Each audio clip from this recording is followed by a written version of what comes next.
Hey guys, good morning everybody. Today is Tuesday, April 22nd. It is 6:22 right now. We have market opening up in about 8 minutes. So I'm going to go ahead and set up the Zoom real quick and we'll get started shortly with our analysis for today. It's got a few things here to update and we should be good to go.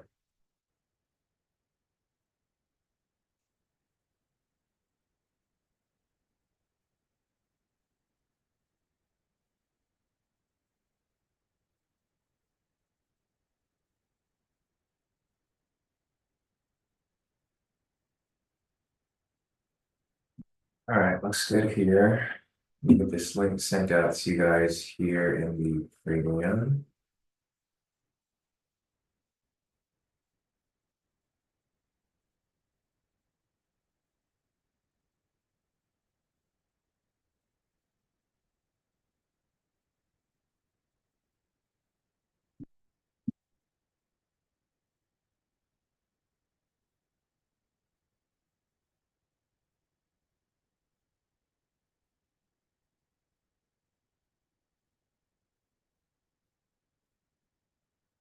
And it looks like we are good to go.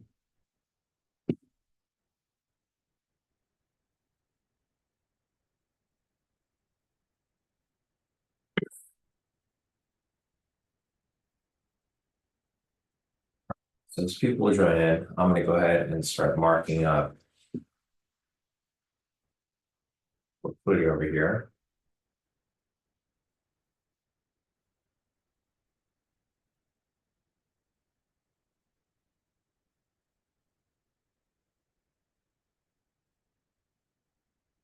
To the 4 hour.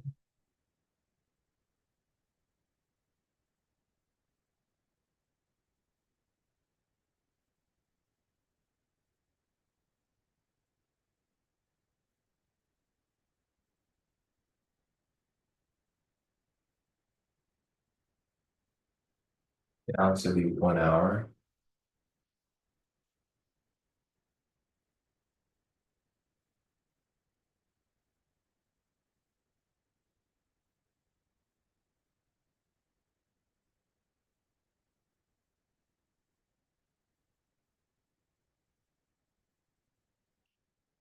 Down to the 30 minute.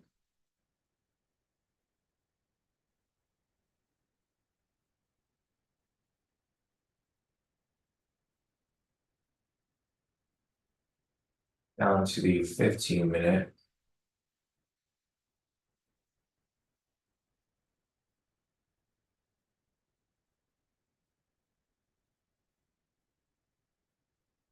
Down to the 10 minute.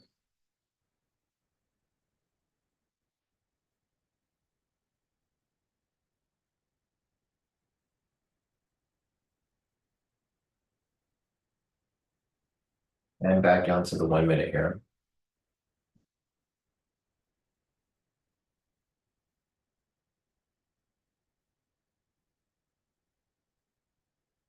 All right, looks like we are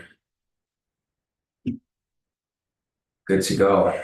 So good morning, everybody. Today is Tuesday, April 22nd. It is 6:26 right now. We have market opening up in about 4 minutes.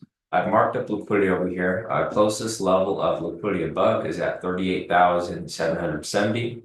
Closest level of liquidity below is at 38,715. So price is right down the middle right here. It looks like some of this liquidity will probably get hit pre-market. So we're in a slight recovery right here. Price did slump a little bit yesterday and the day before, but it is starting to swing back up to the 40,000 mark. So it's kind of where I aim for price to kind of shoot up to. And we'll see what happens here shortly. We got market opening up in about 4 minutes. Direction of the breakout will be known in about 3 minutes. And then we'll go from there. So let's see what's here so far. Morning, Siobhan. Morning, Lila. Morning, Christian. Morning, Maria. Morning, Stephen. Morning, everybody.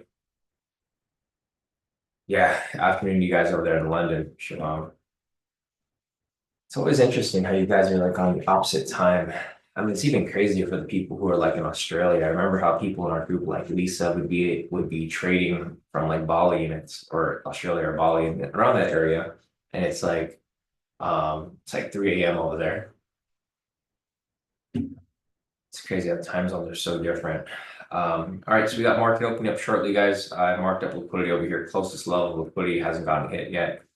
The volatility right now is currently at 12 ATR. We don't have very much news today. We have the Fed speaking right now. Fed Jefferson speaking at 6 o'clock. He's probably done by now. Fed Harker speaking on open at 6:30.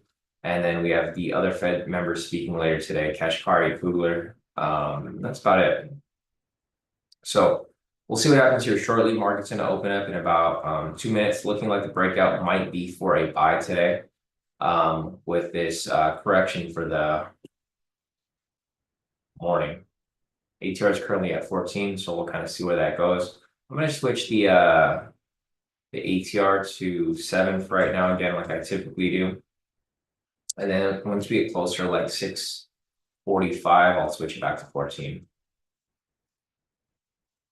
Because the volatility is probably going to pick up here on open. So liquidity right here got knocked out. First level right there is done. Price is pushing up a little higher. So looking like the direction for the breakout today will more likely than not be a buy. See, I don't like when the market kind of pushes very heavily like this right before open because it looks like prices, it will probably get manipulated immediately on the first two candles and then it'll probably go up. Looking over here at the overall trend, the 4-hour is currently bullish right now, or sorry, the 4-hour is bearish, 1 hour is bearish, 30 minutes bearish. Looks like it's starting to swing to the upside. You can see the momentum down on the bottom, starting to swing to the upside right there. The lower time frames here are actually doing the opposite. So the higher time frames, 4-hour, 1 hour, 30 minute are bearish.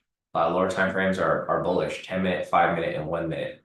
They're both swinging in the opposite directions though. So we'll kind of see what happens here on open. Again, the direction for the breakout today is looking like it's going to be a buy. We have a buy signal here. Market opening up in about 20 seconds.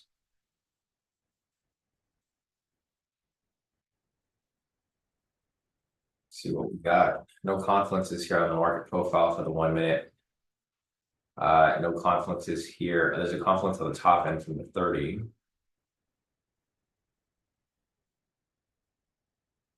Nothing on the 1 hour. And market is now open. So like I said earlier, guys, the manipulation is happening on the first candle, like I said. So you probably want to wait for that first manipulation for that first little drop to the downside, and then possibly look for it to correct back up because it's pretty much what's been happening for the past 2 weeks. You know, that's what I mentioned earlier. That's what I mentioned yesterday. Manipulation tends to happen on the first two candles. Because the thing is, the market's bullish. Like you can see over here, it was all bullish. It was super obvious. If it's super obvious like that, you don't want to hop in right away because when it's super obvious, it's going to obviously go the other direction. So we'll see what happens here when the market kind of moves around. Looking at the SR chart, let me see if I can update some stuff over here for the SRs. Yeah, so Tarek said, wouldn't be surprised if we find a bottom here and move back up. Yeah, exactly. That's kind of what I'm seeing too, Tarek. That's pretty much what's been happening for the past 2 weeks now. It's been a fake out and then a huge correction in the proper direction immediately after. I'm just going to mark up some zones here.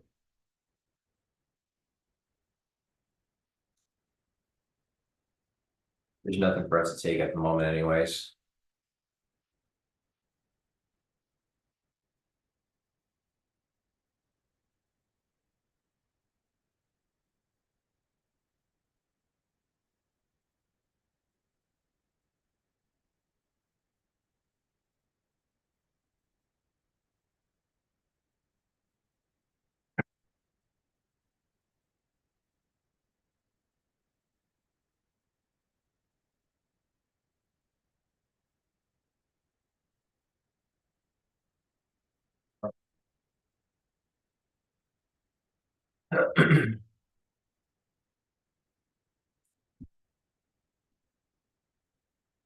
So looking over here, so like I said, if you waited, you probably should have waited for the first candle and it probably would have hit your TP at this point. Did you hit your TP, Steven?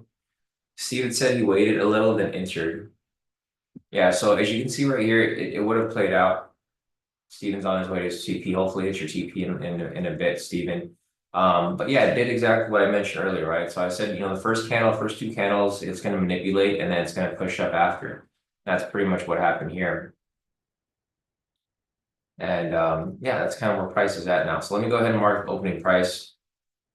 So I'm always analyzing to see, what could be different, what could be the same. Like these same patterns tend to repeat themselves. Like we've been seeing this pretty much happen for the past, I don't know, it's been a while now for this like manipulation on open. The problem with the market lately is that there like initially there becomes a range, but then there isn't really much of a direction. So looks like price here might be ranging for a little bit, but yeah, if you waited for the first candle, so this is the first candle right here, the 630 candle, price drop, and then immediately on the second one, price would have pushed up. Or if you would have waited a little longer, you could have got in like somewhere around the midpoint, or even right here somewhere. It just kind of depends on where your entry would have been at. But again, like the market here is, it's just going back and forth. This is the same thing that happened yesterday. I'm going to clean this up a little bit. Same thing that happened yesterday, same thing that happened the day before. Price ends up going into this range. So if anything, if market stays within this range, I'll just draw a range here so that you can have an idea of like where price is kind of going to be stuck at for a while.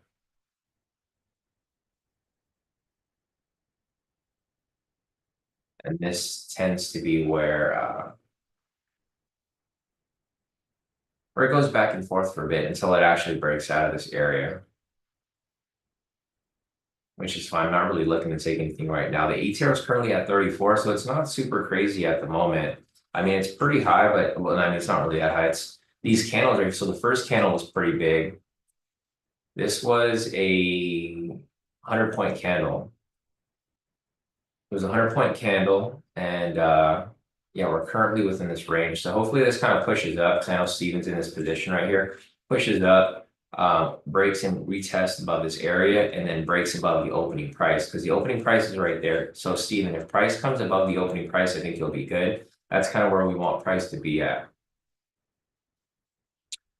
Shivam said, would you be one for 40-40 or 30-30? I would probably wait a little longer, Shivam, because I usually wait until like the first 10 minutes, 10 or 15 minutes, because at that point I can adjust the ATR. Because right now we currently have it at 7 ATR. So you're counting these 7 candles right here, basically the first 5, and then these 2 small ones right here. So after the next 2 minutes, you'll be able to see what the actual ATR is. And unless you want to make it super small and change it to 5, you can kind of see right now, this is what the ATR is like. It's currently at like 36, or not 36. It's currently at 40. Because basically you just want to measure what the big candles are looking like. So you have the average of that. But yeah, so I probably would use a 40-40 for right now. And then a little later, we'll kind of adjust it as price continues to move a little further. Once it gets down to like 645 over here, I'll move it to like 14. Right now, I have it set at 7. So I think 40-40 might be good at the moment. If you measure the current candle or the previous candle, this is about like a 50-point candle right there. Hey Dennis, yeah, the Fed's speaking right now on open. So we have Fed Harker speaking right here on open. That's why the market's kind of going a little crazy right there. So let's see.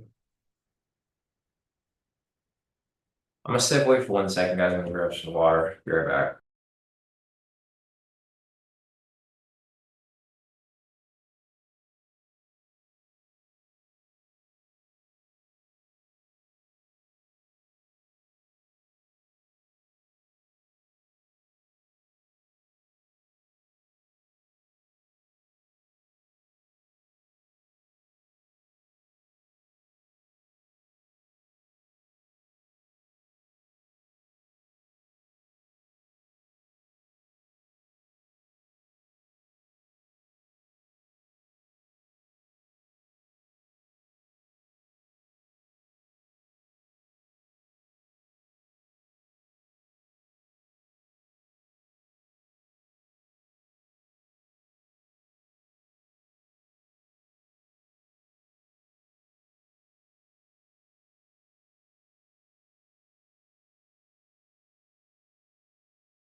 All right, guys, I'm back.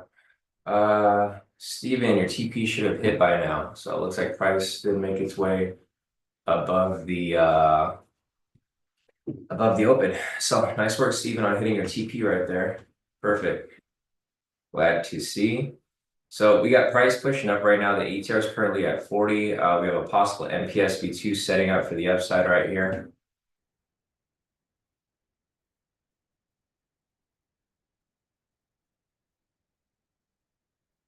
Yeah, Steve, Tarek said if we get a chance for buys, like the area, same here. Let me take a look at the confluences.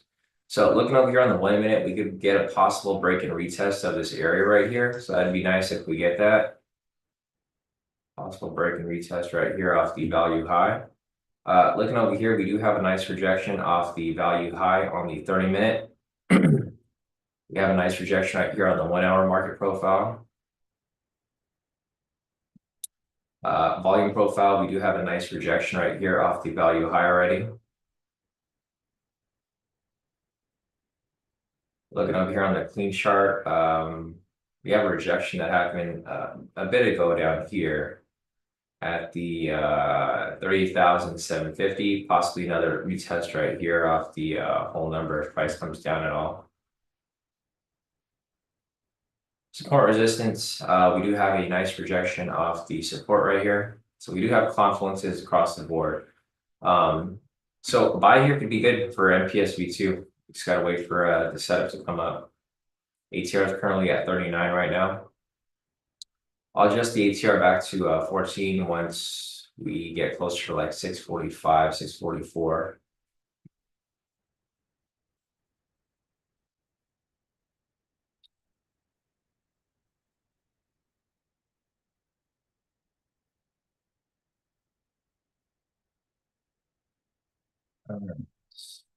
MPS V2, Stephen.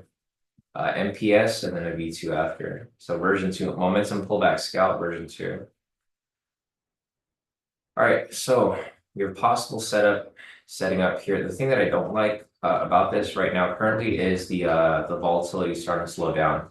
It's just the one thing I don't like about it. I mean, it's still going to set up probably, but it's probably one of the things that I don't like about it right here. Is that the volatility is starting to kind of die out a little bit. The only thing I don't like about that when it happens is that the candles start to turn out like this where they're uncertain, right? Like we want to have a certain candle.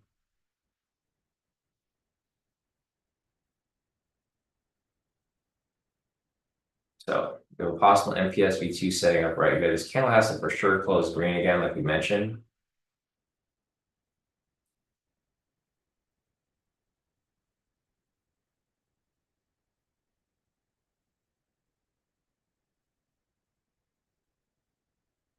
This candle here is going to be a little tricky. It kind of just depends on how it ends up closing. See how it's like it's like indecisive. It pushes up and it pulls back down, and it pushes back up and it pulls down and it goes right back up. I don't like these kind of candles here where they're indecisive. Like it needs to for sure close green. I don't want it where it's shifting at the last second. Yeah, it's hard to say. The only thing I don't like about this price is pushed far away. Too far away from me. The green volume candle. So this is about to close. Looks like I can take this right here. And candle's closing right there, and I'm gonna get in. So entry would have happened like right here. Gotta make some small adjustments. Let's see, TP's gotta be at 41. Order filled. And the stop loss has to be at 61. All right, so I didn't get the best entry right there. I just had to make some small adjustments to meet the criteria. I got in like and it kind of shifted a little bit. So like I said again, I don't like how the volatility here kind of slows down. The ATR is actually really low now. It's currently at 33. So let me see if I can make some adjustments here to the ATR length. Yeah, actually ATR is really low. I'm at to adjust it. Let me mark a line at the 30 mark, so I can have an idea of like where 30 is at. Yeah, because the volatility here died down. The thing is, I don't want to be holding on to the position for too long, right? I think that's the thing that I'm kind of like most worried about. is holding on to it for longer than I should. We got price pushing up right there. Yeah, so the volatility here is pretty dead. It got to the 30, well, not dead, but it's, you know, it's slower. It's not at 40 anymore. It got to the 30 mark right there. Like I mentioned, it's at 31 for that 30 mark. So I might make some adjustments, maybe move my stop loss and profit, maybe move my TP a little tighter. It just kind of depends because the ATR here is a little low, and I don't want to be holding on to this position for like a little longer than, or longer than I need to, really. Because price is a bit overextended at this point. Let's see if we measure it from down here. It's almost like 300 points above, right there, full TP, and I'm out. So a full TP right there at the 40 mark, guys. Target filled. Target filled. I'm out. So played out perfect. Like I said, guys, you know, the only thing here that kind of threw me off was the low volatility. But like I said, you know, if it doesn't hit after the first 2 minutes, if it didn't hit right here on this second or third candle, then at that point I would have moved my stop loss and profit, or I would have, you know, moved my TP a little lower. But it was perfect right there. Played out how it should have been. And there we go, entry. So nice work right there. Steven got in, Shivam got in. Nice. Great profits right there, guys. Did you get in too, Tarek, or you sat out on that? It's fine if you sat out. I know it looked kind of tricky on that last candle. It's all good, yeah. Because this candle right here, like I said, you know, it was like kind of shifting back and forth. And I was like, okay, I'm probably not going to take it. But as soon as it pushed up, I was like, okay, for sure. Now it's like, for sure going to close green. And that's why I got into it. Steven got it. Shivam got it. Christian got it. Lila got it. Nice work, guys. Joel got it too. Kyle said his entry lagged. Mine lagged a little bit too. Kyle, it's all good, and it's still at TP right there. So that's all that really matters. I adjusted my TP down a little bit to conform to the actual entry there. So let me go over here real quick, and then I will. Let me see. I'll take a screenshot of the breakout for today so that you guys know what we took.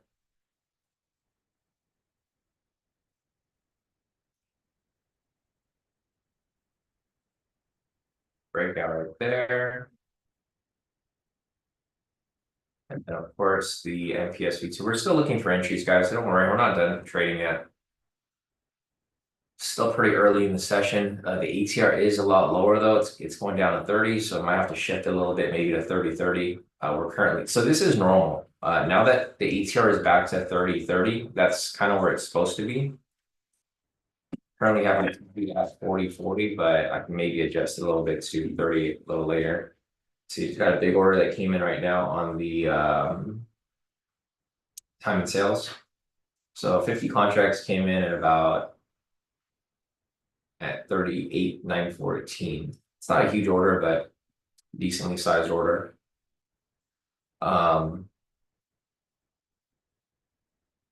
right, there we go.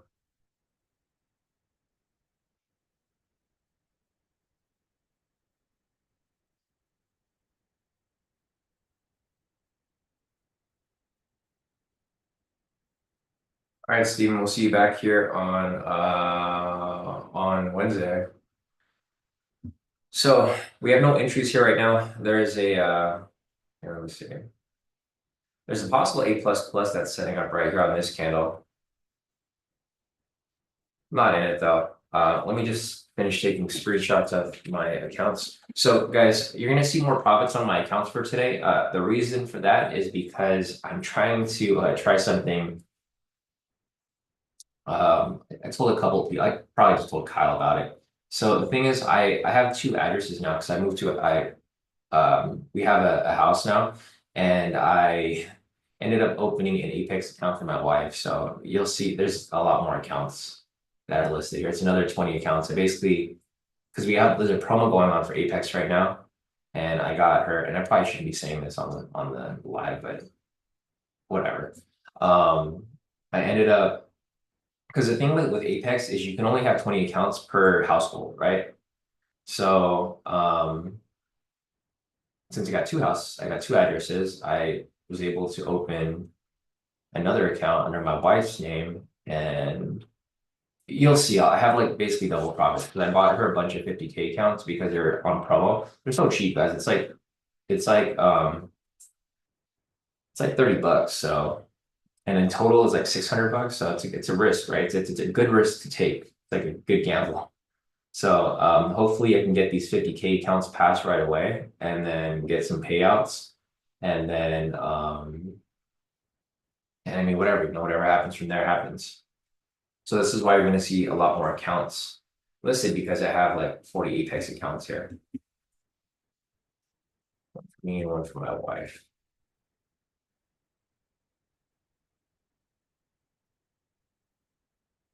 Okay, so there are my profits right there. No entries here taken yet, or no entries available. So here are my profits. So basically I had like an extra per account's right here, 680. So I think I have like 20,000, 22,000 and 680 times 20. So another like 13,000, about 30,000 right there. So this is the first half, and then this is the second half of the accounts. And that's all just from that one trade right there, the MPSV2. And the thing is, I took this with half profit as well. So this is half risk. I'm still taking half risk right now, guys. I'm not back to my full contract size. Still on the half risk because we're not really sure how the market here is moving. Once we have a consistency of like what the ATR is looking like, and we have a fixed ATR, then I'll go back to my full contract size. But right now, since we're kind of going between 30 and 40, we have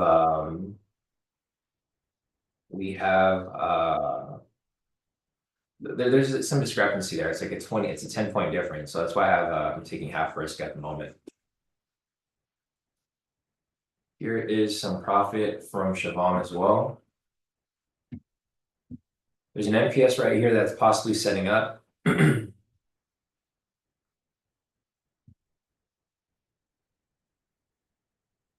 These are Siobhan's profits. So nice work right here, Siobhan. I'll just put this in the Discord.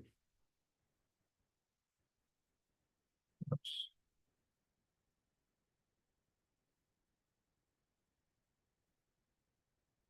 Yeah, so here's what Siobhan locked in.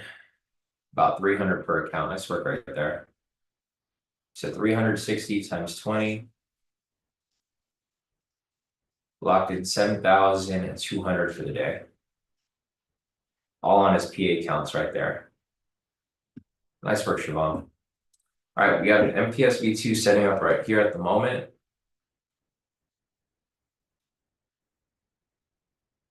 Got some more profits here from Christian.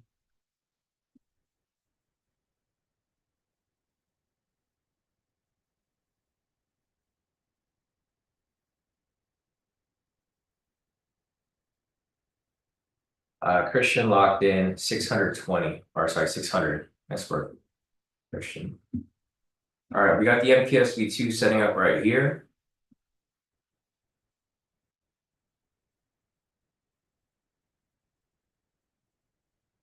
I'll say open up some accounts for the dogs too. I know, might as well, right?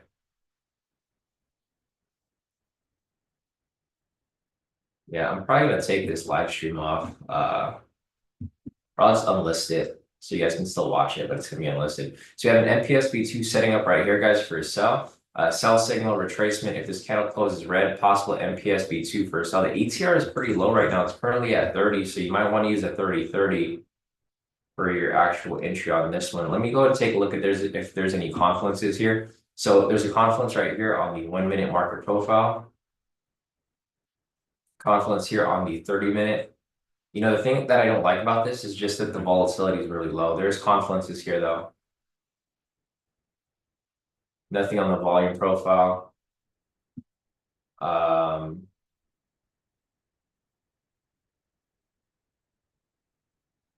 rejection on the clean chart was like pretty far above. And there's nothing here on the SR. So there's about like 4 confluences here. I don't like how these candles, again, like the same thing that we were talking about earlier. I don't like how these candles are kind of indecisive. Yeah, like right there. If the candle for sure comes back down red, then I'll be a little more inclined to take it. but I don't like how these here are kind of going back and forth, right?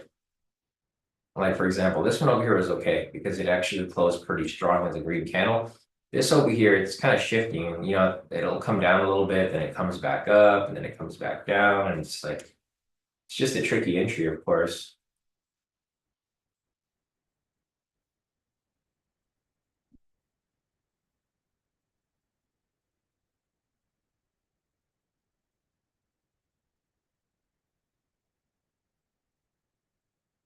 Yeah, so see right here, it was red and then it comes back up green. I don't like how these candles are playing out. I'm looking at the price action here, and the candle price action is just not super clean.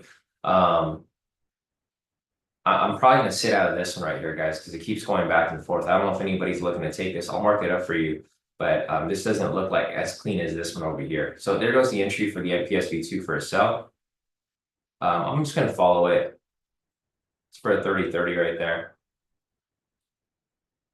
This is probably gonna hit. I mean, obviously I want it to hit, but it just didn't play. It didn't set up the way I wanted it to. Like this red candle right here, it barely came down red at the very last second.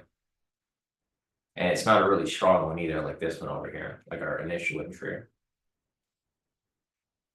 So just playing it smart right now. No need to like really, force any trades here at the moment. So I'm gonna just hold off on it. Here, as we wait for that, I'm gonna go and update my calendar over here. Again, I'm not in this position. I'm just following it for you guys. Mike is asking, can spouses not both have accounts at the same address? No. Well, I mean, you can try it if you want, but it's in the rules. So if you look at the Apex FAQs, it says you can only have 20 accounts per household. So that means like as many people in the account and the household can have accounts, but 20 accounts is the cap. I don't know how strict they are about it because they haven't been strict about it in the past, but it's a risk you're taking, right? Same with me, I'm taking a risk as well. Even though I am at two different households. It's just yeah, it's like it's a risk that I'm willing to take because it's a $600 risk, and then if I get these funded right away, basically I'm taking them at a three contract, or not three contract, three trades. So I basically need three trades to pass the 50K accounts, and then after that I can start getting payouts and stuff. So I'm gonna take this off. I don't want you guys to think I'm in it. But yeah, it's in the rules, Mike, where it says only 20 accounts per household. So I mean, if you have two addresses, you could probably get away with it. That's why right now I'm trying to get away with it. But it also depends on who's like reviewing your stuff, right? Because most of the time they're probably not going to care, honestly.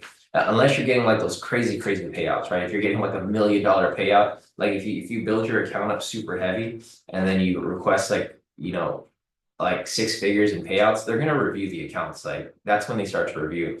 But if you're like a smaller fry and you're getting like maybe 10,000 in payout, 20,000 payouts, they're probably not gonna care. They're just gonna pay you out. And when they find out, they're gonna be like, all right, we're gonna shut down these accounts. So yeah, because I know people who've had like or who've requested and actually got paid out like $1 million payout. I think I showed you. There's this one guy that I know, John. He's in another group that I'm in, like basically all the top Apex people in there. I think he requested a $5 million payout, but it took him like a year to get it. Like they just put him in the dark. They didn't respond to him. They did a bunch of investigations on his accounts, make sure everything's legit. And he finally got paid out, but it took a while because they had to look through everything, make sure he wasn't doing anything like sketchy. So it just kind of depends on how deep they want to look into your account. Let's see, Shivam said, yeah, my risk appetite has changed. So max risk per trade will be 1,200 when market conditions are settled, but right now it is 650 per trade. Okay, cool. So Shivam's doing the same thing I'm doing. He is doing half contract size as well. All right, so we have a possible buy that's setting up over here. The sell didn't play out, guys, but like I said earlier, it didn't play out like I pretty much anticipated not to play out because of this candle here. So one thing that we don't really pay attention to as much, but I think is going to be really important moving forward is like looking at the actual candle movement for your entry candle, right? So like for this entry candle over here, this one was kind of like sitting down here, but like at the last like half of the candle, it pushed up and it stayed up there. For this one over here, it kind of pushed down, then it pushed up, and then it pushed down, and then it pushed up, and then at the last second, it pushed down. I don't like those kinds of candles. I want the candles to be consistent for at least like maybe 30 seconds. Because if it's consistent for about 30 seconds, it means that they're holding control of that candle, right? Whoever's pushing it, if the buyers are pushing price up, like say for example, right here, we're 30 seconds in, right? Now kind of see how this candle ends up closing. From now, it was good at 30 seconds. And then look at how this candle ends up closing for the last 30 seconds. If it pulls back down, then it's probably going to be weak. If it pulls up higher and it closes like up here, then I would consider this a strong candle, and it's probably going to keep pushing up even higher from that point. It's just a matter of time and a matter of patience, just kind of watching how this here plays through. Okay, so like how this candle closed, right? Didn't close out very strongly. Yeah, so visual over here said they look at IP address. So if you trade the account with the same IP, they won't pay you. So be careful. Yeah, exactly. So that's if you're at a different household, then they you'll have a different IP address, of course, right? So that's kind of how you can get away with it. You can probably get away with the VPN, but you know, again, I wouldn't really risk it. I know Patricia mentioned yesterday that other funding companies, they kind of like they look at if you're masking your IP and they don't like that. So thanks Visual for the heads up on that. I figured it was the IP. That's kind of how they figured out where your address was at when you're trading. So I mean, we'll see. Well, if anything, I'm gonna milk it for as long as I can. Because the thing is, like the payouts, I think for the 50K accounts are like 2,000. So 2,000 times 20, per payout, I could probably request about like 40. So let's request 40 for as long as I can. Tarek said he's gonna enter buys if we get an entry here. Okay, so like looking at this right here again, look at this candle. We got some conferences on 1 minute. 30 minutes good. 1 hour is good. Nothing on that. We chart's good. Yeah, I think this year could be good. Are you gonna go for a 30-30 on this one, Tarek?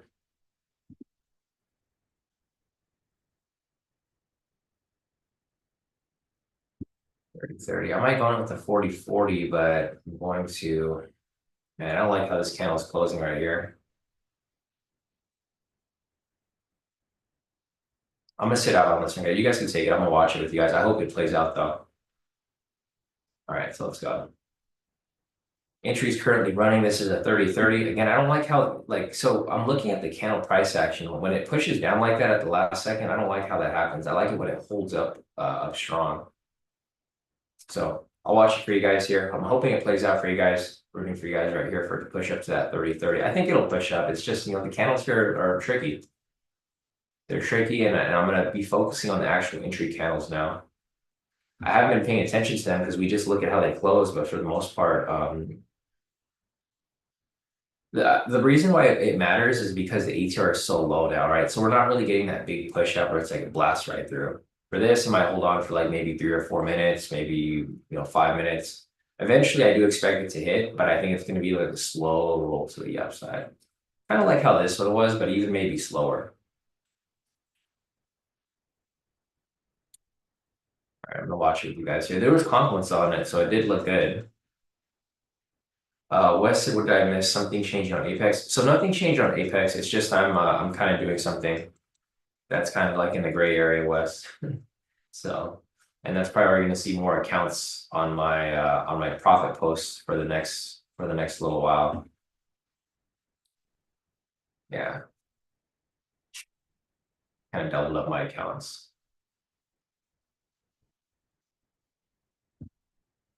All right, let me go and update.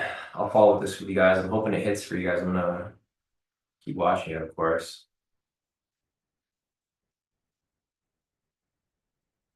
Let's go push it a little higher.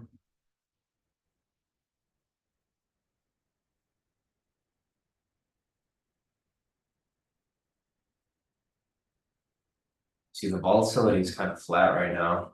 I mean, this is normal. So this is, I mean, this isn't super normal. This is actually less normal. The volatility is decent right now. It's usually around 30, 35, but the ATR is currently at 27. The reason why the ATR is so low right now is because there's nothing really going on. There's no catalyst in the market pushing price around a lot, which is it's a good thing and it's a bad thing. It's a good thing because market will move a lot smoother, like how it's moving right here. It's moving smooth. It's just the bad thing is the volatility is low, so it takes a little bit longer to hit your TP. Yeah, because there's just no news today. There's no catalyst really pushing price around. Typically when there's like, when there's a news event that's coming up, then you'll see stuff like that, like kind of push price around, the volume will be high. Right now, the Fed's already done speaking. So the Fed spoke over here at 6:30, it's 7:05 right now. So we had like low impact news events come up right here. But there's nothing here that's really pushing price around. This is why it becomes a lot riskier to hold on to a position for too long, because what happens is it ends up ranging or consolidating for a bit, right? It might range and consolidate here for a bit, and eventually, yeah, it might come right back up like how it's doing right here.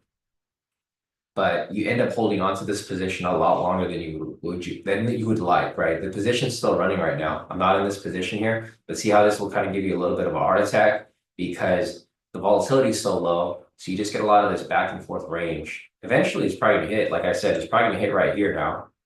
It's just the volatility is like low, so it kind of screws with your mind. This is why it's important that your trade psychology is on point so that you can hang on to it. Nice work right there, guys. Full TP. Sorry, Kyle. I don't know who else caught it. There you go, guys. So full TP right there on that.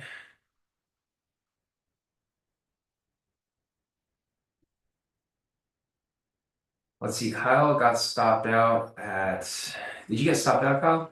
Oh, Tar got stopped out too. Oh, it's, okay, I see. Because your guys' entry was like right here. You guys got in a little higher, right? That's why for me, I have to adjust it. My entry is always going to be like right here. This is why I left the markup right there, because that's where the count closed. But what happened was, I mean, it was tight. It was a little tight. I think 30-30 might be a little too tight, guys. I think like a 35-35, like Tarek mentioned, would be a little better. That's why for me, if I would have entered this, I would have still left it at 40-40. And then I would have maybe adjusted it a little bit. Because I don't want to make adjustments right now yet to small. I think so. What I would say, what I would recommend, and this is what I'm going to be doing if you guys want to do it. I'm just going to still get into my positions at 40-40, and then I'm going to adjust like whatever this is at. So like, for example, like this right here, right? Because the entry is supposed to happen right here, but the problem is you guys are getting some slippage on the entry. I got slippage on this entry right here, so I didn't get the full TP that I was supposed to. But I think, yeah, so what happened here is your guys' entry, you ended up getting in like right here. And it like barely triggered your stop before it got up. Yeah, so Talonjo over here, he actually went 50-50 and he moved his stop loss to 30. So like as soon as the trade started running and it was like moving smoothly, he moved his TP stop loss to 30. It's all good, guys. You need to learn from it. This is like, like I said, this type of market's a little harder to kind of gauge because of the volatility. It's a little lower.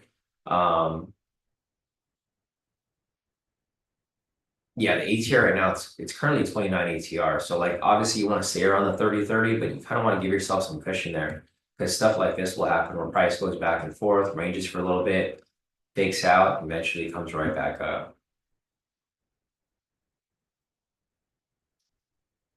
Yeah, Tarek said, yeah, I barely touched my stop loss, lesson learned. Good trade actually, just should have used a bigger ATR. Yeah, so I always kind of I round to the upside. So if it's like at 30, I think maybe like 35 might be a little better. Like you don't want to be right at the ATR. Because like for example, so how big was this candle right here? I think this is a candle that screwed you guys, right? So this candle right here was like 40 points. And that's what I mean, because the ATR is so like it's so unpredictable in a sense. But it's all good. I mean, your setup was good, guys. So nonetheless, it was just your TP stop loss was a little tight, but nonetheless, the entry was a good entry. You look over here, those confluences, it's just you guys got like spiked out of that trade. You'll see this happen a lot more during a slow market. When the market's slower, you get a lot of this where it kind of fakes out, it grabs, grabs lower liquidity here and then it shoots all the way back up. Versus in a fast market, so in a fast market, it'll just reverse on you, right? So like for example, it'll be here and just full on reverse. So that's kind of the difference between the slow market and the fast market. The slow market is you just have to have enough of a big enough of a range so that you're in the overall direction. I mean, the overall direction here is bullish. It's just stop loss too tight. In a fast market, this will reverse on you. So it'll kind of push up a little bit and then full on reverse. So it's all good. You guys, you live and you learn. Yes, Longy said still using the 10-minute and 30-minute for snipe confluence is nice. Yeah, Longy, you've been following that snipe strategy for a long time. I know you've been one of the people who still hangs on to that. It's a really good strategy if you guys haven't looked at it. It's a little more complicated. Well, it's not really that complicated. It's just there's a lot more back end work for it. But it's still a pretty good strategy. See a lot of people doing it still. Yeah, my trader sync is taking forever. Oh, because I have double the accounts now. That's why. Normally it would take a while for me to get to 20 accounts. I have like 40 with them now, so it's taking a little longer to update my positions here. All right, so there's nothing for me to take here right now, guys. There was an A++ setup that came up right here. Sorry, I think someone asked about that. I just totally missed it. Here, let me mark up where the control was. So right here, we had the sellers in control, push price down. Then right here, we had the buyers back in control, push price right back up. Then we had the sellers back in control right here, push price right back down. And we have the buyers, which came back in control right there, push price back up. And the buyers are currently in control right now. So from this point right here at 652, price has been pushing up and climbing up from there. Oh man, don't tell me this thing copied everything.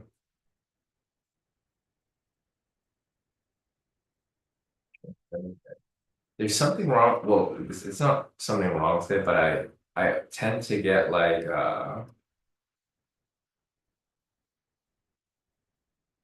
I think we're okay. Yeah, whenever I try to upload my positions, I end up it like double uploads for some reason. It's super annoying.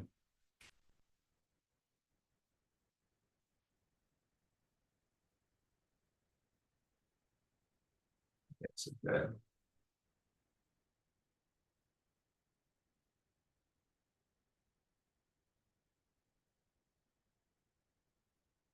All right, I got two more accounts here that are updating on my Trader Sync, my Tradeify, and then my Take Profit.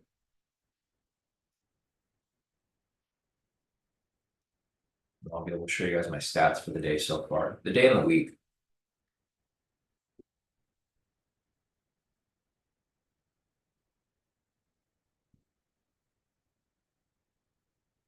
Daniel said, just got that A++ for a 30 after it traced a bit. Yeah, so Daniel here actually got in for the A++ setup. It was right here on this buy signal. The candle was pretty big, Daniel, so I'm glad that it hit for you. Typically when stuff like that ends up playing through it, it ends up retracing a little bit, but I'm glad it didn't. So there was an A++ setup right here. We had price push up, we had an MPSV2 price pushed up, retraced, MPSV2 came up right here, and then the A++ came up right here on the engulfing. That's the one that Daniel was mentioning earlier. So Daniel caught that, and he's now done for the day. Daniel's asking about TradeZella. So I was actually looking at TradeZella, but they cap you at 50 accounts. So it wouldn't really work out for me because I have the hedge fund clients before when I was adding them to the calendar, and then the Apex, and then pretty much everything. So I had more than 50 accounts. So and they also don't have auto sync. So I think they're good. I think TradeZella is a good journaling company, but I think they're still new to the game. So I don't think they have all the functions that I need. With TraderSync, they've been around for I think 10 or 12 years now. So they've been around for a while, and they're able to work out the kinks, and they have a whole bunch of functions that a lot of these other journal companies don't have. So I recommend TraderSync if you guys want to use it. Obviously, sometimes I get some of these glitches where they double upload, but then they're easy to take off too. Okay, so here are my profits for the let me see what it's looking like. If everything here is good. Okay. So here is my calendar for the month so far. Let me just make sure there's no entries here. There's no entries here yet. Yeah, I mean, I wouldn't really be looking to take sells here anyways.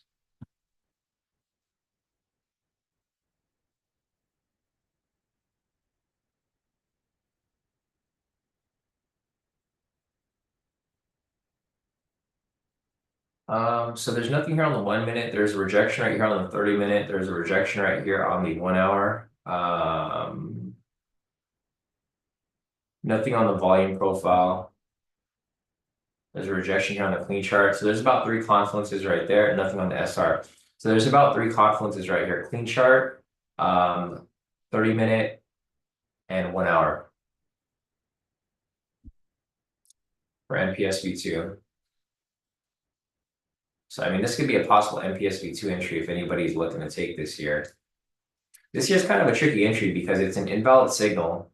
So there's a couple things here that would throw me off. I don't think I would get in on this specific candle here because I would need price to actually push down. There actually hasn't been a push down here yet, right? This is the first push down.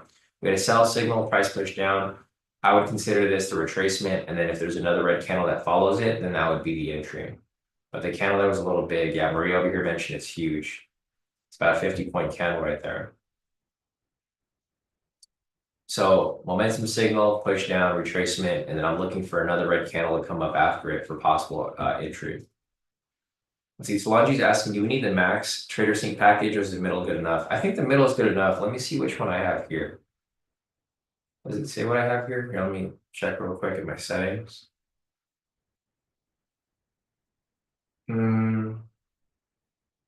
I forgot which one I bought. I think I did buy the middle one too.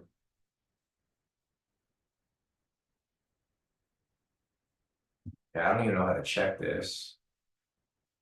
Profile, billing. Why did I log out? No. Accident. All right, let me get back right here. So account plan. I'm actually on the cheapest one.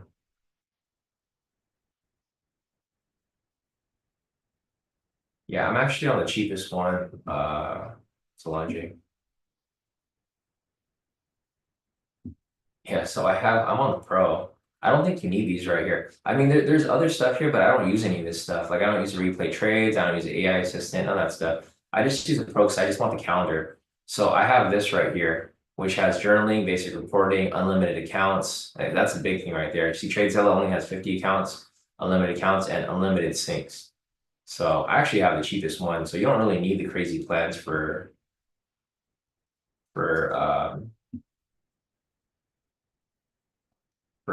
Trader Sync because all I'm doing is I'm just using it to journal my trades. Anyways, here are my stats for the. Okay, so here are my stats for the day. I locked in 39,120. Total profit of 39,120 for the week, and I'm back in profit for the month of April. So I'm pretty satisfied with that right there. All right, we have a possible NPSV2 setting up right here, guys. I don't know if anybody is looking. Never mind, take that back. The candle here flipped right back up, so there's no red candle there.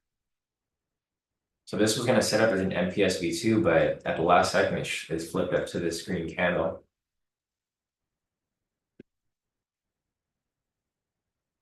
All right, so there's no NPSV2 here for a sell. We have price push up, push down, retracement, no confirmation to the downside. So the sells never came up. We now have a possible opportunity here for a buy for NPSV2. You guys can see how this market's kind of weird today, right? Like this candle over here, this looked like it was going to close red. Like I was about to maybe even take this with you guys, but at the last second, it ended up flipping right back up to green. And, it's just an indecisive market today. I think the overall direction here is bullish, so I'd probably stick to buys.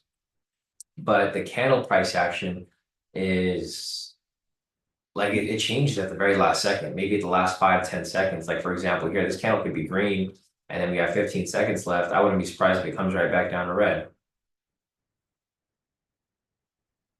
Because the consistency of these candle movements, this is why I don't really like the lower volatility markets, because you get a lot of uncertainty like this. So it closed green. And do that there.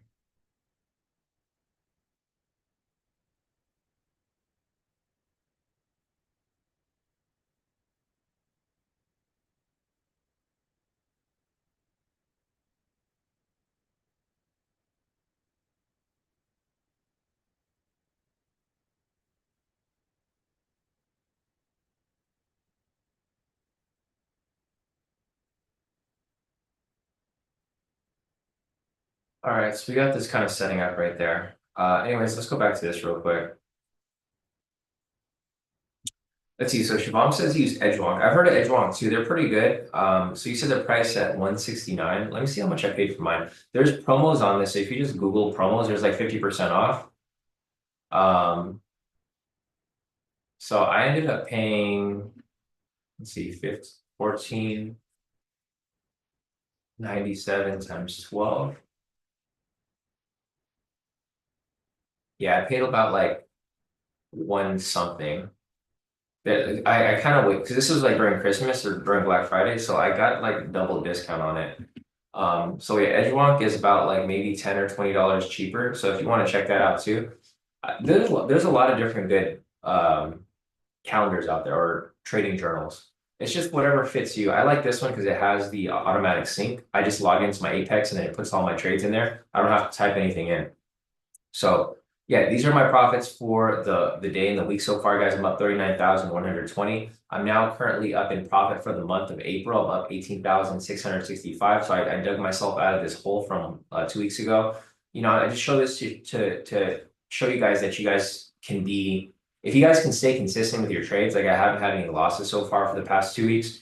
If you guys can stay consistent with your trades, you can get yourself out of a hole. I know a lot of people, sometimes you get into a hole like this and then you end up blowing your account. If you stay consistent and you lower your risk and you just take what you need to take, you'll be fine. Looking over here at my overall stats for the year so far, and there's no entries right now, guys, so don't worry. I'm still looking at the chart. And these are my overall stats for the year. So I'm currently at 427,000 for the year gross from January 1st up until today, April 22nd. This is my curve right here. You can see it goes up. I have some losses and it goes right back up. Some losses, goes right back up. My total net profit is 366,390, and my total win ratio is currently at 77.32. That's for the whole year, including the breakouts for the first 2 weeks. If we were to just look at my trades, just the scalps. So these are just scalps for the ones that we've been taking here on the live session. If we just look at the scalps, gross profit is 419,000. Win rate is above 80%. So this is just one strategy, one entry per day, basically MPSV2. And I'm just showing you guys the consistency here. This isn't to show off how much profit I made. This is to show off that I'm only using one strategy. All of these trades are taken here on the live session. Nothing is done offline. So everything here is documented. I'm going to be doing this for the whole year, basically. So I'm showing you guys how I can grow this account basically from zero. The count isn't zero, but the zero profit up until today, it's now 419,000 just from one strategy, the MPSV2. So if you guys want to be mentored by me, you know, May's around the corner. So I have spots for mentorship. If you guys want to learn from me, you know, you want to learn my routine, learn how I set up all my charts here, have everything set up exactly how I have.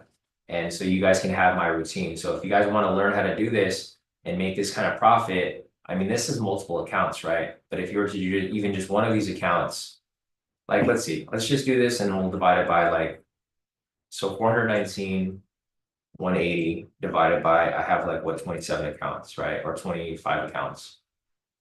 You'd still be up 16,767. And this is like for one small account. You know, you start to add on multiple accounts and you start to make way more profit from there. So yeah, if you guys want to be mentored by me, just go to the website. It's kodikaitrades.com. I am doing one-on-one mentoring. Again, this is the website, kodikaitrades.com. You can get in contact with me here, or if you just want to sign up for the 7-day free trial. If you like it, you'll get my email from there. You can message me, hit me up on Discord, and I am doing one-on-one mentoring. So yeah, I mean, it's first come, first serve. So if it gets fully booked, like for example, this week we're fully booked. I don't have time to really bump anybody else in.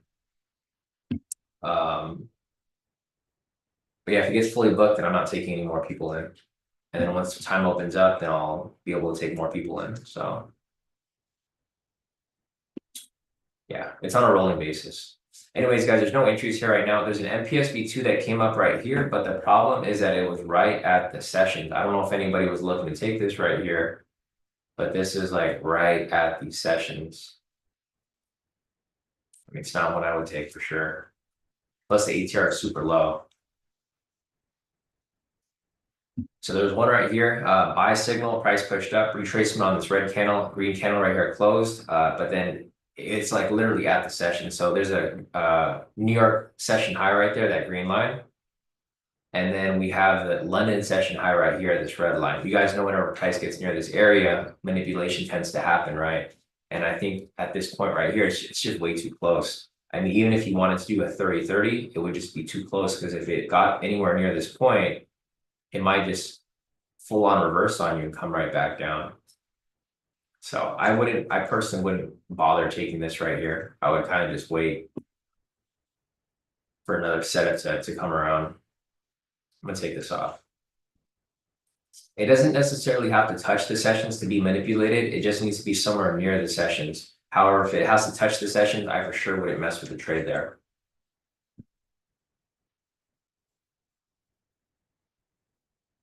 All right, nothing here right now. We'll continue looking to see what's next. But this is pretty much what we got so far for today. Again, if you guys are just joining in, the breakout hit full TP right there. It was a later entry. And then we had a couple NPSB2s right here. This one over here was a miss, depending on what your TP stop loss would have been. And then right here, this was an A++ that Daniel took.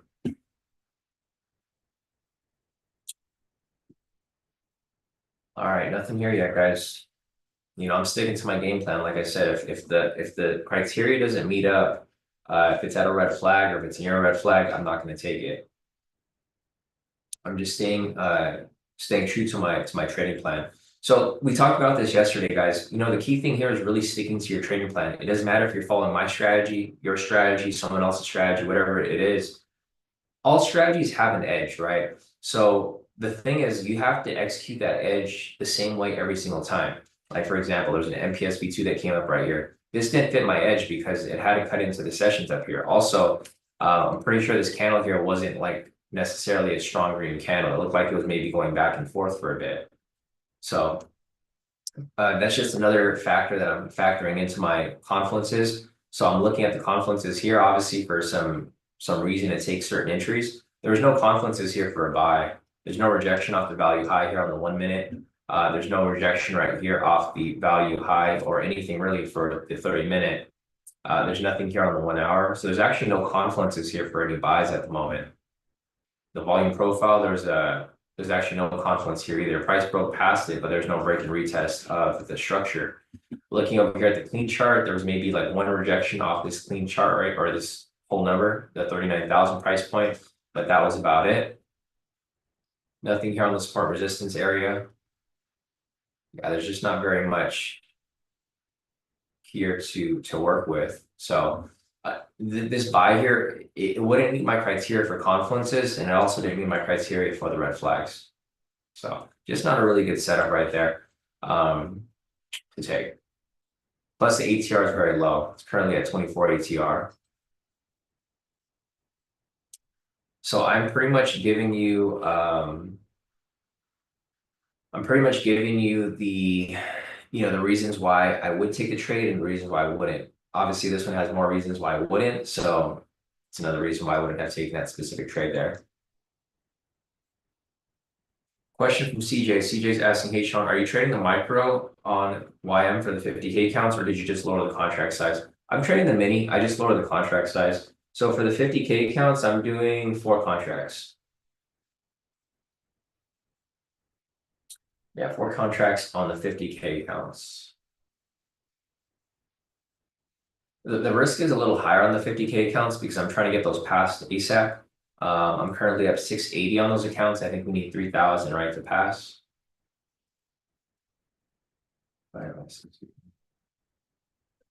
I think I was supposed to lock in a little higher, but because of the I was supposed to lock in like 8 something, but it's okay. I had to adjust my TP stop loss because the entry was kind of off. Yeah, because I'm doing 4 contracts times 5 times 40. Yeah, it's supposed to be 800. It's all good. I'll take the 680 on that one.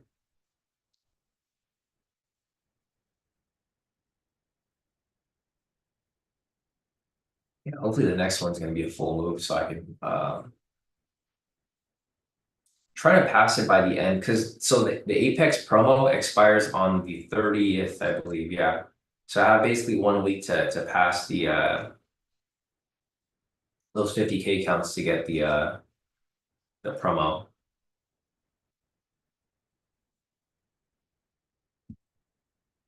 Hoping.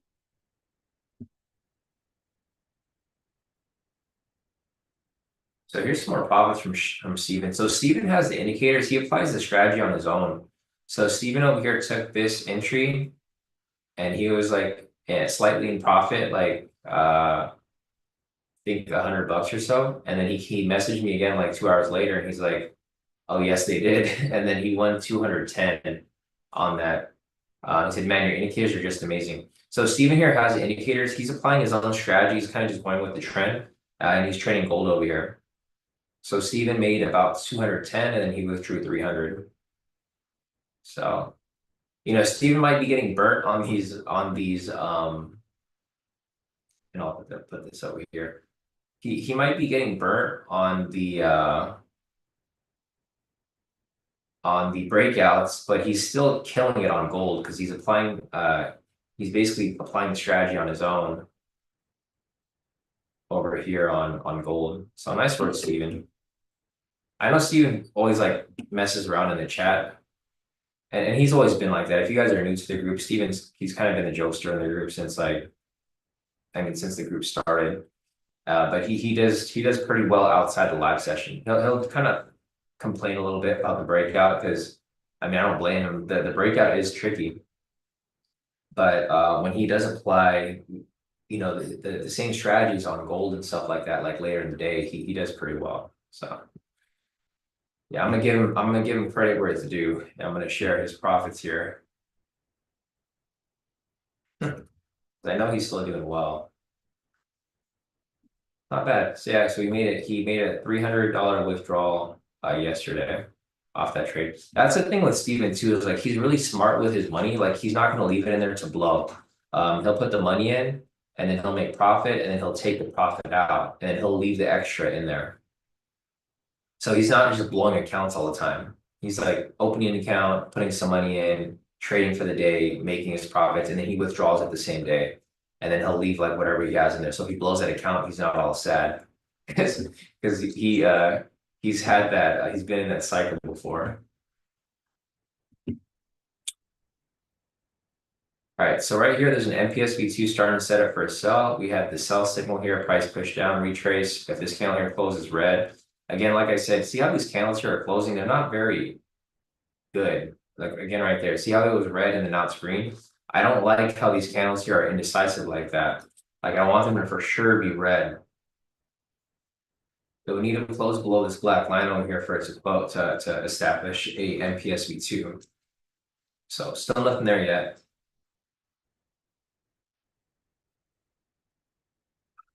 But possibly a setup there.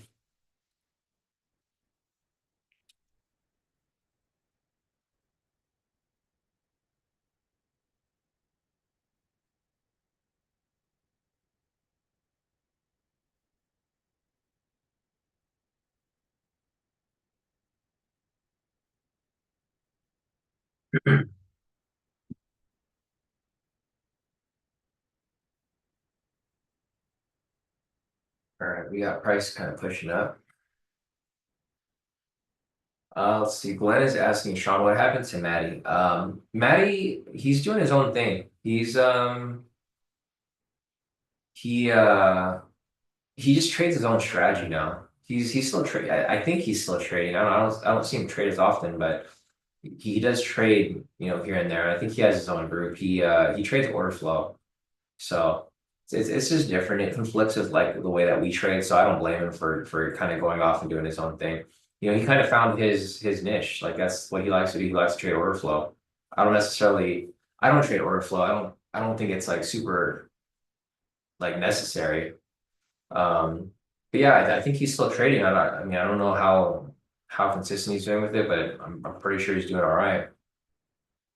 Yeah, he basically branched off. This is why I don't really like having people that I teach the business, right? Because if you guys have been with me for a while, you guys know everybody I've taught the business to has left and done their own business and failed. Like literally, if you guys remember Aaron from the beginning of the time, Aaron started his own group, and I don't know how that's going, but basically, he started his own group doing his supply and demand, and he's doing well. I think he's doing well on his own. His group isn't doing well, but he's doing well. It's like, and same with Maddie. Like Maddie was supposed to take over this group and kind of like help with it, but he ended up doing his own thing. So it is what it is. You kind of learn. Uh, you kind of learn. It's hard to build someone up to help you with like run a business like this or a company like this, and then they end up doing their own thing. But yeah, Maddie's still trading, like he's just doing order flow. Same with Aaron. Aaron's still trading, but he's doing supply and demand.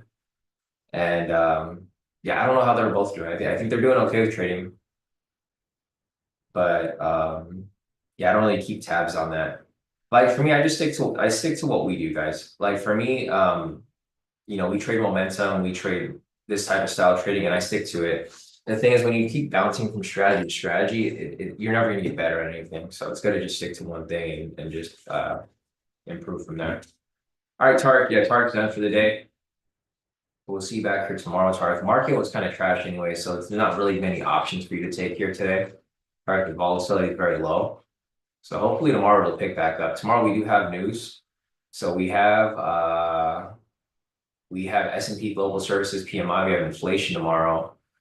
So we got inflation news at 6:45, S&P Global Services PMI, manufacturing PMI at the same time, and then we have new home sales. So we got some catalysts tomorrow to push price around. I think volatility will be a little bit higher, probably closer to like 30 to 35, maybe even 40, around these time periods. So I think market's going to stay pretty low for the rest of the day today, and then it'll pick back up here on Wednesday, Thursday, and Friday. Thursday over here we have initial jobless claims, 4-week average, continuing jobless claims, durable goods, existing home sales, etc. And then on Friday we have Michigan consumer sentiment, some more inflation news. So it's basically inflation week. We have a lot of news coming up Wednesday, Thursday, Friday. Today's pretty slow, but I'm expecting the volatility to pick back up just a little bigger, a little more than how it's currently moving tomorrow. So we have an MPSV2 that came up right here, guys. The only problem with this MPSV2, again, is that it's right at the sessions. So it's not exactly a good area to be looking to trade at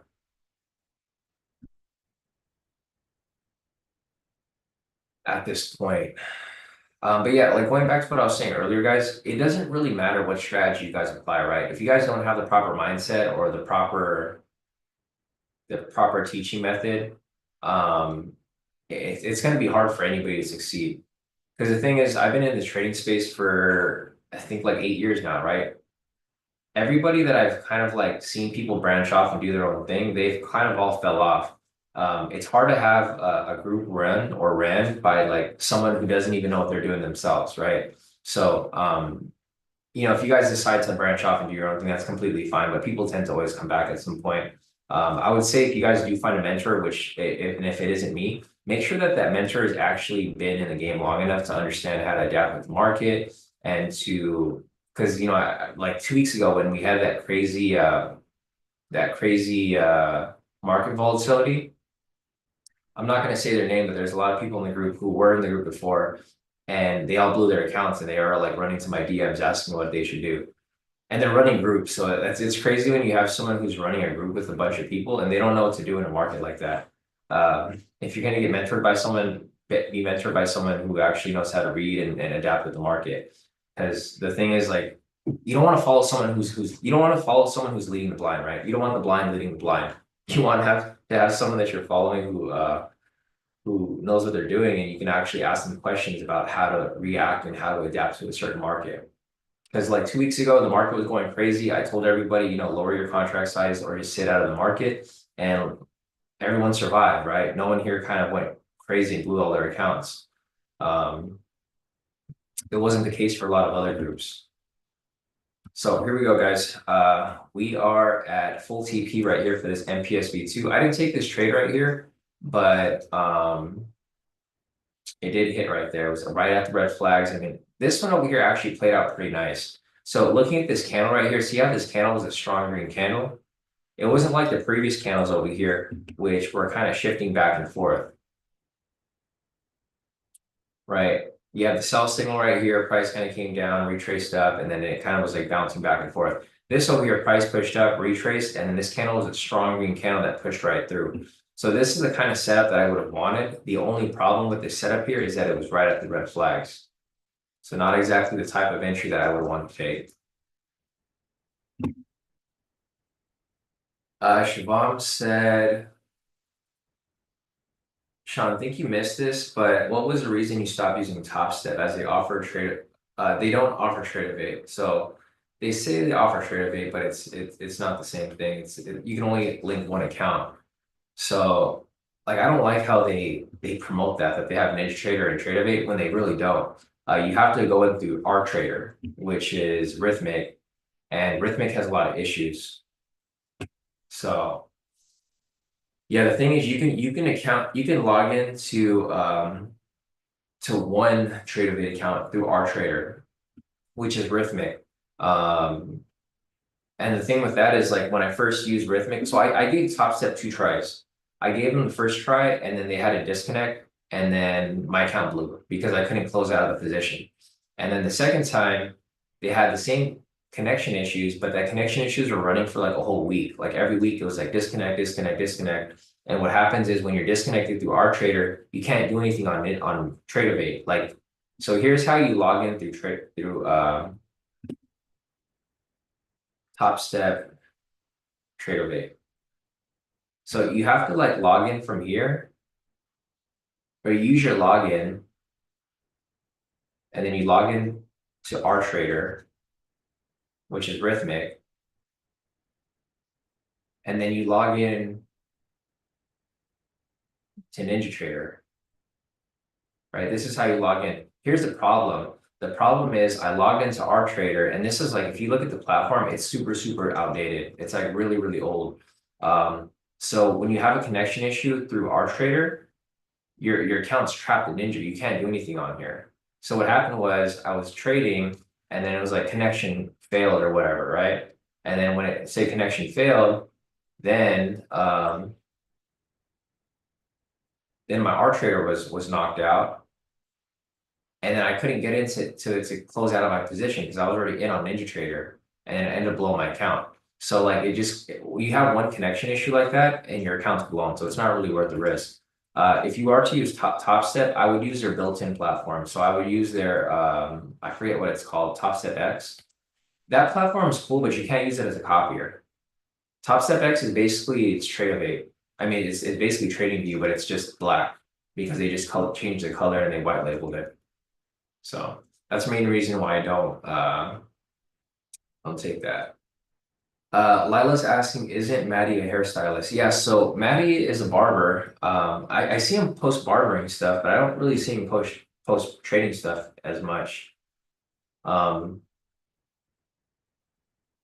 I don't know. That's why I don't know what's going on with like with other people. I also don't, it's it's none of my business, but like usually people aren't posting trading stuff, it's because they're not doing well, right? Like for me, I don't post trading stuff because I don't have trades. But I would always post my calendar to show you, what my overall stats is.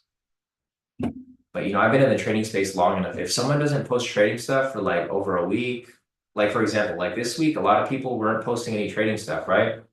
Because everybody's blowing their accounts.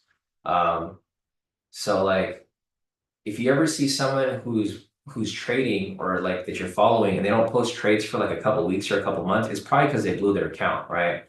That's usually what happens. If they don't post for a whole week, like they don't post any stats, they don't post any trades or any of that, or if they post old stuff, like I know all the tricks and schemes, guys. Like I know how people kind of trick people with their trades, right? And I'm sure you guys have seen this before, right? Let me go here quick. There's no entries here right now, so don't worry.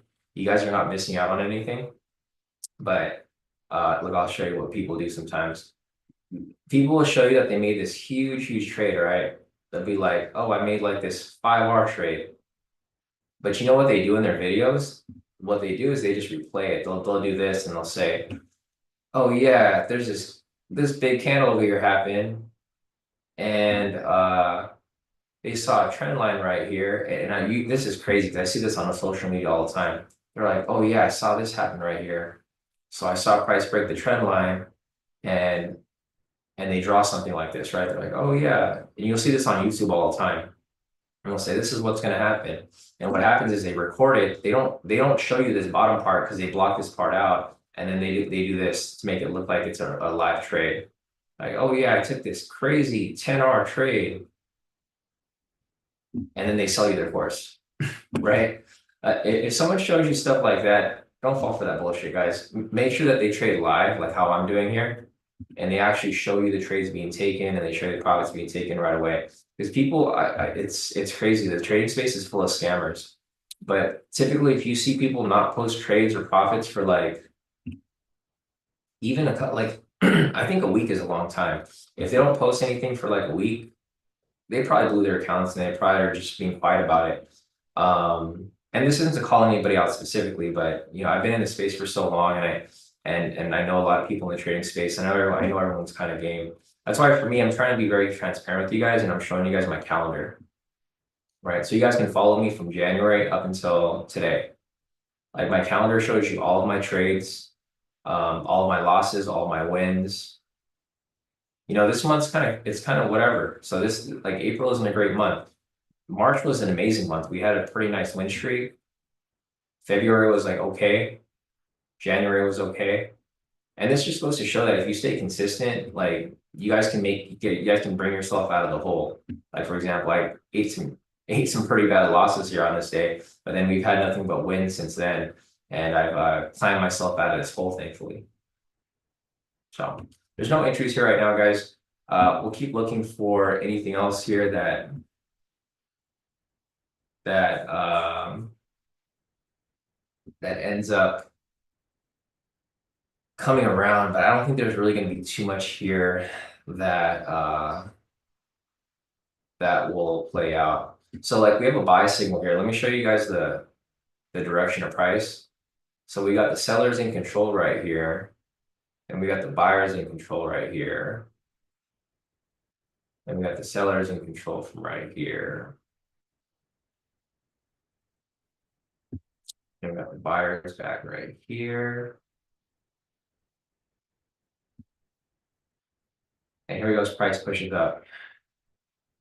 So we got the buyers in control right here. We got an MPSV2 came up right here. There's no A++ yet. So if you guys are looking for a continuation entry, we do have the MPSV2 that came up. If you have an engulfing or V1 variation pattern, you know, go ahead and take the entry if it goes, if you feel comfortable with it. If you don't, then pretty much wrap it up soon. Yeah, Christian, for sure. Definitely those.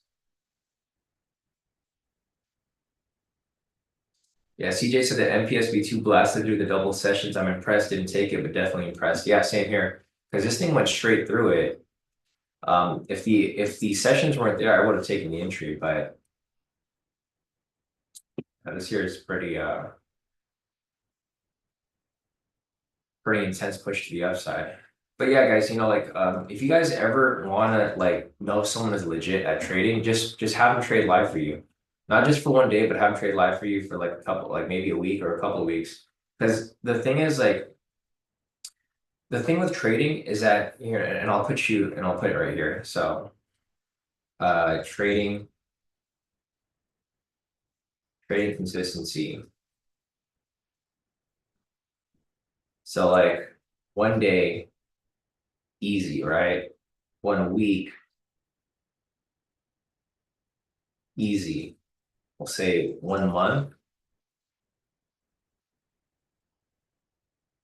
moderate.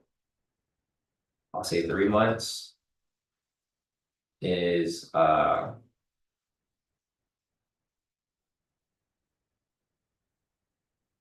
moderately hard.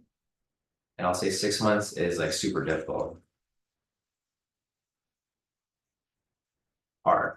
So like guys, this is the thing with trading consistency. It's easy to be good for one day, it's easy to be good for 1 week, but if you're good for more than a month, that's like moderate. Like you're like that's like decently hard. But going more than a month, like going consistent for 3 months or 6 months, this is where it becomes moderately hard. So looking at my calendar so far, I've been doing good for like 3 months, right? All these trades are documented on the live session, January, February, March, and then obviously we had like a month like this that'll happen. This is how the trading cycles tend to play out. So like I said over here, basically, a month is decently is moderate, and 3 months is moderately hard. Once you get to that 3 month period, the trading will be a little more difficult because you're gonna get into a crazy month that's gonna throw you off, right? So like for example here, so like January, February, March, April, May, June, July, August, September, October, November, December. Did I miss anything? I might have missed something, but it's okay. I just want to show you guys like for January, good, good, great, okay, right? So this is currently my stats for the year so far. So like January is good, February or January is actually just okay. So January is okay, February is good, March was great, April's okay. So like the thing with this is that how long can you last? For most people, April wasn't okay. This was actually bad, right? Okay, bad. So you guys will keep following me for the rest of the year, and basically this is kind of how like the how it'll run. Like you're not gonna have a great month every single month. You're gonna have like an okay month and a good month and a great month and an okay bad month. And then May could be okay bad, it could be okay great, it could be maybe okay. Um, but staying consistent is really hard. So this is why it's important that you guys have a trading plan to follow and a trading strategy to follow. For me, I'm applying one strategy for the whole year, basically. From January up until like December, I'll be applying the MPSB2. And then we'll see how this kind of plays through long term. And it's really just adjusting your risk, adjusting your TP stop loss, and adapting with the market when you need to. So we'll see. But this is kind of just how this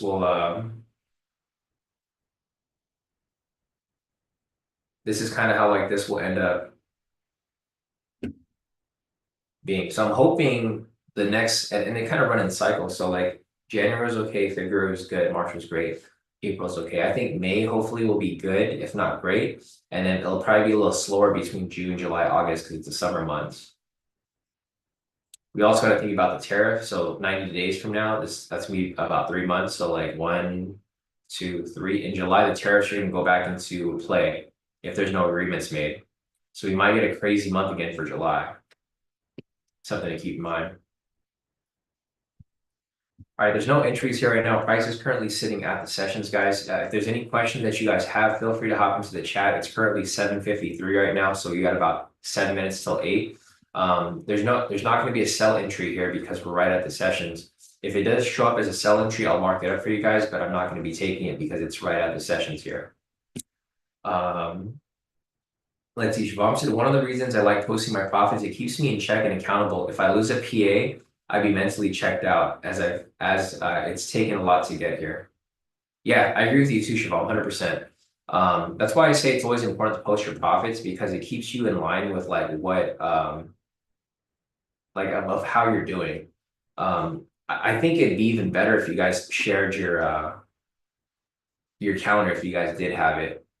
Because I think this was probably like the biggest thing for me that made me better as a trader looking for only quality entries is that I can't hide these from you guys, right? Like I can't hide last week. Like as much as I didn't want to show anybody my shitty week for April week 2, I still showed it to you guys because that's just part of the game, right? Yeah, because like if you just show 1 day trades, it's cool, but like showing a whole month, I feel like this is kind of like you're kind of exposing yourself like a lot because it shows like how well you did. Like for example, I kind of did shit on the second over here, and I'm like, okay, I made it back on the Friday, and I did really bad here. But you know, a lot of people won't show you their bad weeks. They'll only show you the good weeks. So, you know, this year kind of exposes you in a sense that it kind of forces you to not make mistakes. Like for me, that's why I'm so careful with my positions here. Because everything here is documented. You could review any live session. If you wanted to see how I did on a certain day, you can like pull up this day and then look at my trades. Um, but this is how I got so much better at trading because I have the pressure not to screw up. And that's why, like, you know, during these live sessions, I'm usually very cautious about which entries I decide to take because it's always going to fall back on me. You know, there's always going to be trolls and stuff like that, but you know, the numbers don't lie.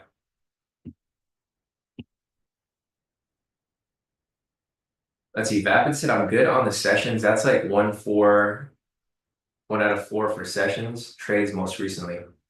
Yeah, no, I agree with you too, Nick. The sessions have been kind of tricky. I mean, they've been good, but they've also been kind of tricky. Like, but lately, you know, for the past month or so, when they're at the sessions, they usually like kind of blast right through. So again, that's kind of how you would adapt with the market, right? You can either disregard the sessions or you can follow them. For me personally, I'm just going to keep following them, but I've seen a lot of other people in the group who have disregarded the sessions and they just take trades even though they're at the sessions and they still hit. So just kind of up to preference. Yeah, no, definitely, Lila. 100%. Appreciate that. Shabam said ignore me, have to hit 4,600 before I can get a withdrawal. Yeah, no, exactly. The threshold is kind of annoying, right? Um,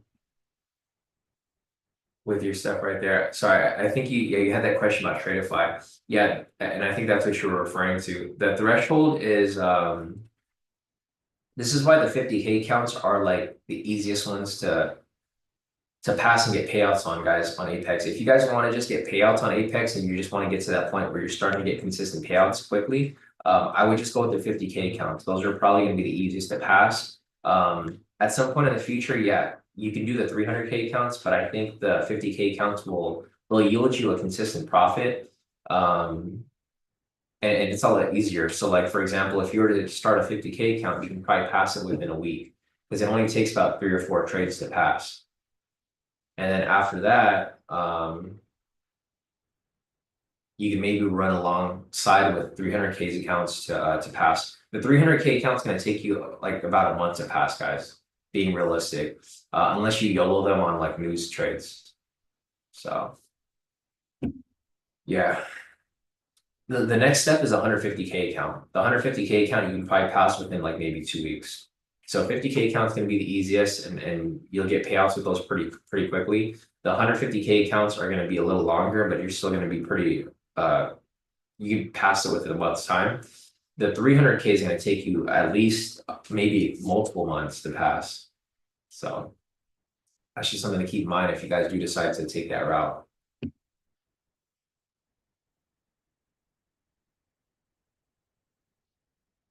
There's another MPSV2 setting up right here for a buy, guys. You have a buy signal, price pushed up, retracement on this red candle. If the next candle is green, it's a possible entry for MPSV2 for a buy. The only problem here is I don't have any confluences. There's nothing here on the 1 minute. There's a confluence here on the 30-minute rejection off the value high. There's nothing here on the 1 hour. There's nothing here on the volume profile. There's one rejection right here off this whole number, which is at 39,050. And there's nothing here on the support resistance. There's a rejection that happened a long time ago, which is down here. So about like 3 or 4 confluences right there, which I find it to be a little bit tricky. There's not enough confluences there for me to want to take this entry. So if you guys are looking to take this here for MPSV2, again, I will mark it up for you guys. I'm probably going to sit out of this one because there's not enough confluences there for me to want to take it personally.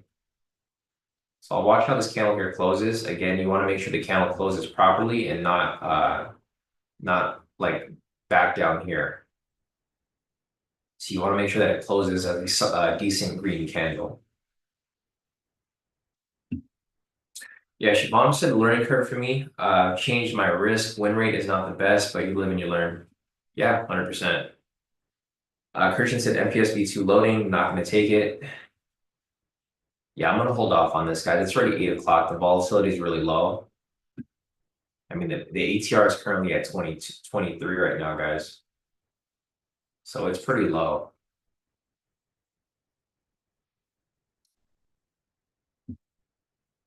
And I guess we'll just we'll kind of see how this plays through.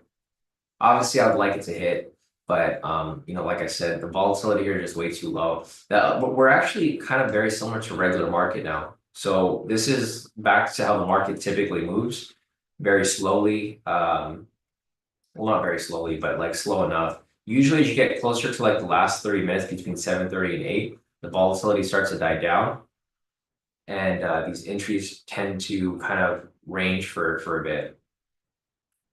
So this right here might range for a bit, but eventually I'm expecting it to push up and hit its TP. Let's see, we got Siobhan's calendar over here. Let's see what you got right here, Siobhan.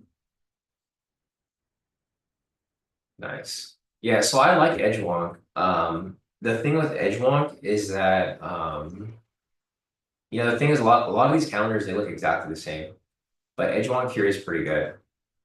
I remember trying this during that time period where I was looking up the journals. And the thing is, just a lot of people mention TraderSync. It's literally the same thing. So if you look at Edgewalk right here, this compared to TraderSync, basically the same thing. It's just TraderSync has a lot of functions that I don't really use. So it's all good. All right, so the trade's still running right there in profit. If you guys have any questions, guys, feel free to put them in the chat. We do have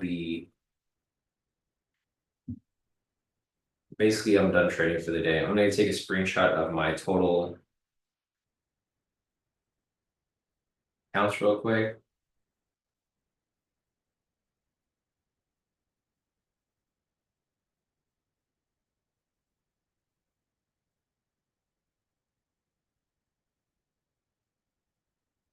Let's see. Let's see year to date.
All right, guys. I think this thing is going to be running for a while, so I don't really want to stay around and just have you guys wait for this. It's going to take a while for it to play through.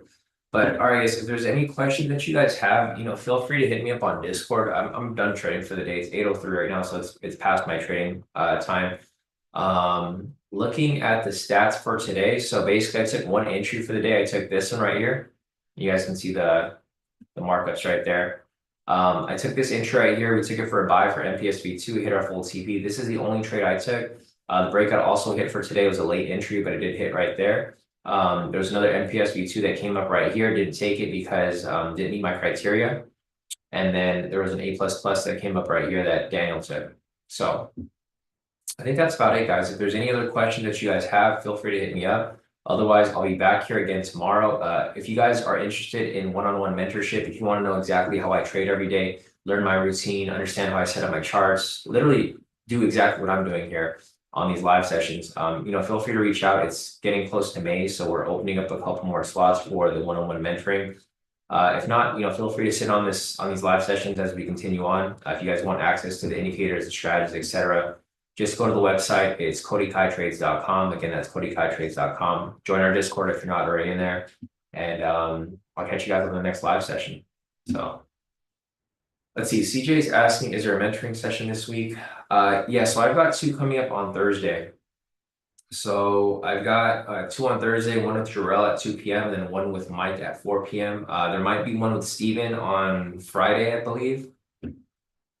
But yeah, there's gonna be about two or three this week. I'll remind you guys tomorrow. There's nothing today, nothing tomorrow. I'm still moving into my new home, so I've been kind of busy lately. But I will I'll be back here for the mentoring sessions on Thursday and Friday. Those gonna be like my days to take off from moving.